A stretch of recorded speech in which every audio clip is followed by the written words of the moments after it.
presidente eleito, mas antes só queria dar uma atualização em relação à saúde de Lula, ele que estava em Portugal, né, após participar da COP27.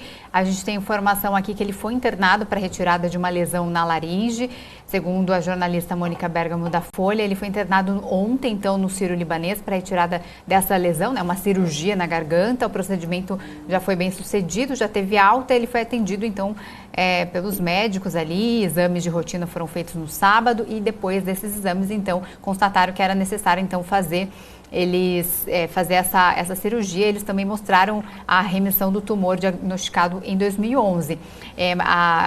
Mais uma atualização aqui, Lula então permanece em casa hoje, descansando após essa laringoscopia realizada no Sírio. A expectativa é que o presidente eleito viaje amanhã para Brasília, mas a decisão ainda vai ser tomada pelos médicos, segundo o boletim médico que foi divulgado ali pelo próprio Sírio-Libanês.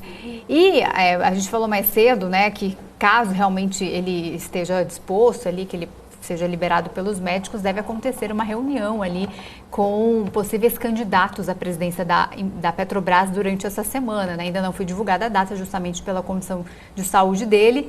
E os dividendos agora do terceiro trimestre foram liberados para o pagamento, né? Tem essa questão dos dividendos, tem a questão da Petrobras, que o Lula falou já que vai mudar totalmente os dirigentes da Petrobras, a política da Petrobras. Qual que é a sua visão diante desse cenário da empresa e como o mercado pode ver essa conversa de Lula?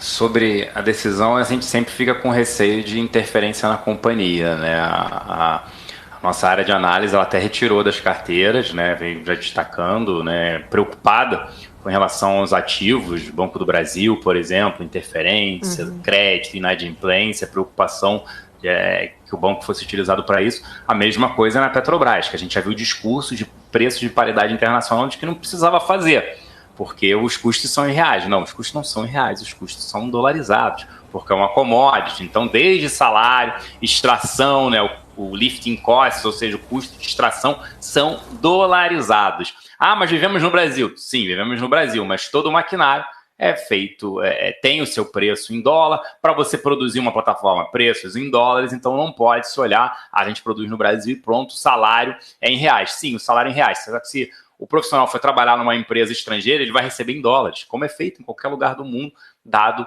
que é uma commodity explorada em diversos países do mundo, né? Então, é motivo, sim, de preocupação. Eu ainda não tenho nome. Já falaram muito mal, a própria Gleisi Hoffmann falou muito mal dos dividendos, e como se fosse ruim, né? Quer dizer, o Estado é o acionista majoritário de uma companhia que gerou um lucro, uma geração de caixa extraordinária. Ele recebe via dividendos e pode ter o seu programa social.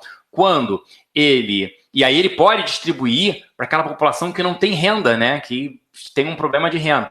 Quando ele subsidia a gasolina, como aconteceu, né, no governo da ex-presidente Dilma, e também o subsídio de luz, o que acontece? As pessoas de camada mais de renda menor, elas não têm automóvel, então elas não se beneficiam do subsídio à gasolina.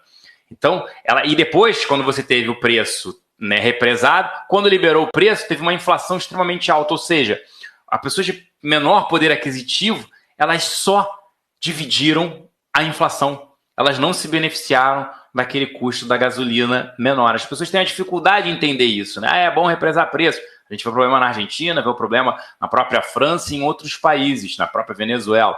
Então, é motivo, sim, de preocupação. Como é que vai ser essa parte de paridade? Se não vai ter paridade, se vai abolir? Como é que ficam os dividendos? Porque eles já falam de dividendos, já houve falas até de, não, agora a gente vai reestatizar refinarias que foram privatizadas. Poxa, você tem eficiência operacional, uma melhora em relação a isso, uma melhora em relação a preço. Então, o que a gente escuta é muito ruim. Mas, primeiro, né, quem vai ser indicado, a troca de dirigentes e diretores, o que muda? É difícil saber. Na incerteza, é melhor não ter, né? Infelizmente, esses são, acho que se não me engano, até hoje ou amanhã, terá direito a esses dividendos extraordinários aí da companhia, mas fica sempre aquela pergunta. Incerteza gera imprevisibilidade, como é que você coloca isso no modelo? Você desconta o seu fluxo de caixa a uma taxa maior, e aí não tem mais aquele preço, né, aquele que a gente fala, né, o upside relativo interessante a outros ativos. Pode andar, pode ser que o governo não tenha uma interferência, pode ser que não seja negativo? Pode. mas a gente sempre vai ficar com receio. A gente teve receio com o próprio Bolsonaro, com a troca de presidente esse ano, acho que foram 4 ou 5. Exato. Então, mas não houve interferência de preço. Mas agora, quando a gente não sabe o que vai vir, e a gente sabe do passado, né? A história não se repete, né? Rima, né?